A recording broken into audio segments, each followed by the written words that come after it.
don't actually hate the task. You hate how it makes you feel.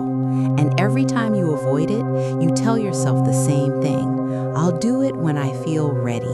But ready never comes, and slowly, quietly, without announcing itself, avoidance becomes your normal. This is the shift that changes everything. Meet Sam.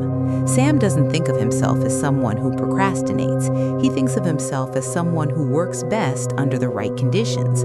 He believes in momentum, in inspiration, in catching the right mood.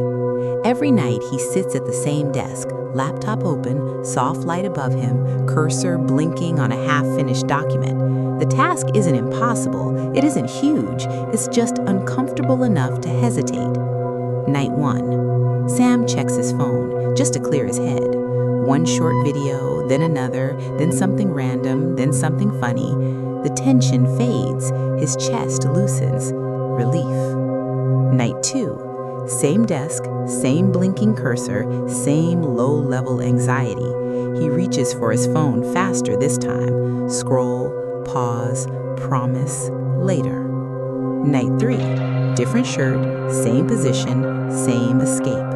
The nights blur together like a montage, screen glow on his face, thumb moving, clock shifting from 9:12 to 10:47, the task untouched. He tells himself it's harmless, just a break, just a reset.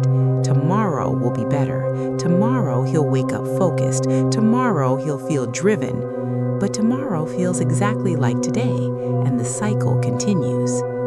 Here's what Sam hasn't realized yet. He's not avoiding the task, he's avoiding the emotion attached to it. The slight fear of failing, the discomfort of starting badly, the uncertainty of not knowing what comes next. When he scrolls, he feels capable, in control, comfortable. When he faces the task, he feels exposed. So his brain chooses protection. Not laziness, protection. It removes him from the uncomfortable feeling, and every time he waits for motivation, he quietly practices an identity. I move when it feels good. But real progress rarely feels good at the beginning. One night, something small interrupts the pattern. The Wi-Fi cuts out. No warning, no loading wheel, just silence. The videos stop. The escape disappears. Sam stares at the screen. The task is still there. The discomfort is still there. Without thinking, his hand reaches for his phone. His thumb hovers over the apps. His body is still in escape mode. Habit, reflex, automatic. He pauses. For the first time, he notices the urge itself.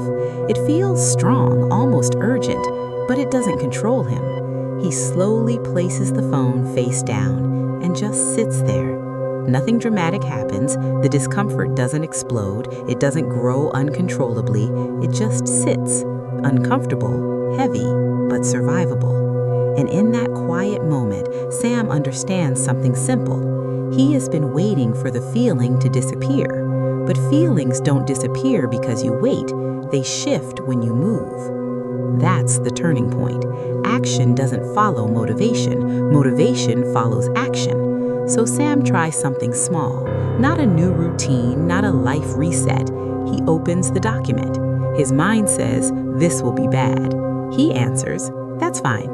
He writes one terrible sentence. It's awkward, messy, unclear, but it exists. The blank page is no longer blank. Or maybe it's not writing. Maybe it's one push-up on the floor, arm shaking, form imperfect. Maybe it's sending one rough email draft, not polished, just sent. One tiny movement, 5 minutes, that's it. Something unexpected happens. The fear shrinks, not because the task became easier, but because he proved something important. He can move while uncomfortable. The discomfort didn't kill him, it didn't trap him, it didn't define him. It was just a feeling, and feelings are temporary. The real shift isn't about productivity, it's about identity. From I act when I feel ready to I act even when I don't. That single shift changes everything, because now discomfort isn't a stop sign, it's background noise. Sam doesn't suddenly become perfect. He still feels resistance, still feels the urge to escape, still reaches for his phone sometimes. But now there's a gap, a moment of awareness.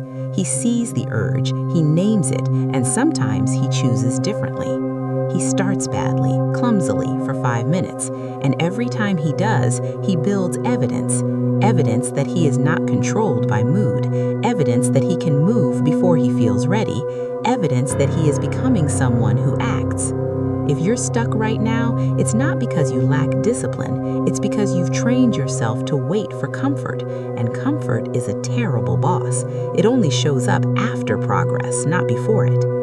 So tonight, don't plan a perfect system, don't design a new life, don't promise a 30-day challenge, just interrupt the pattern. When your hand reaches for the escape, pause, notice it, then do one small thing badly. Write one terrible sentence, do one push-up, open the file and type anything. Let the discomfort sit beside you and move anyway. Because the moment you act before you feel ready, you rewrite the story. You stop being someone who waits and you become someone who moves. That's the shift, and it starts with one imperfect step.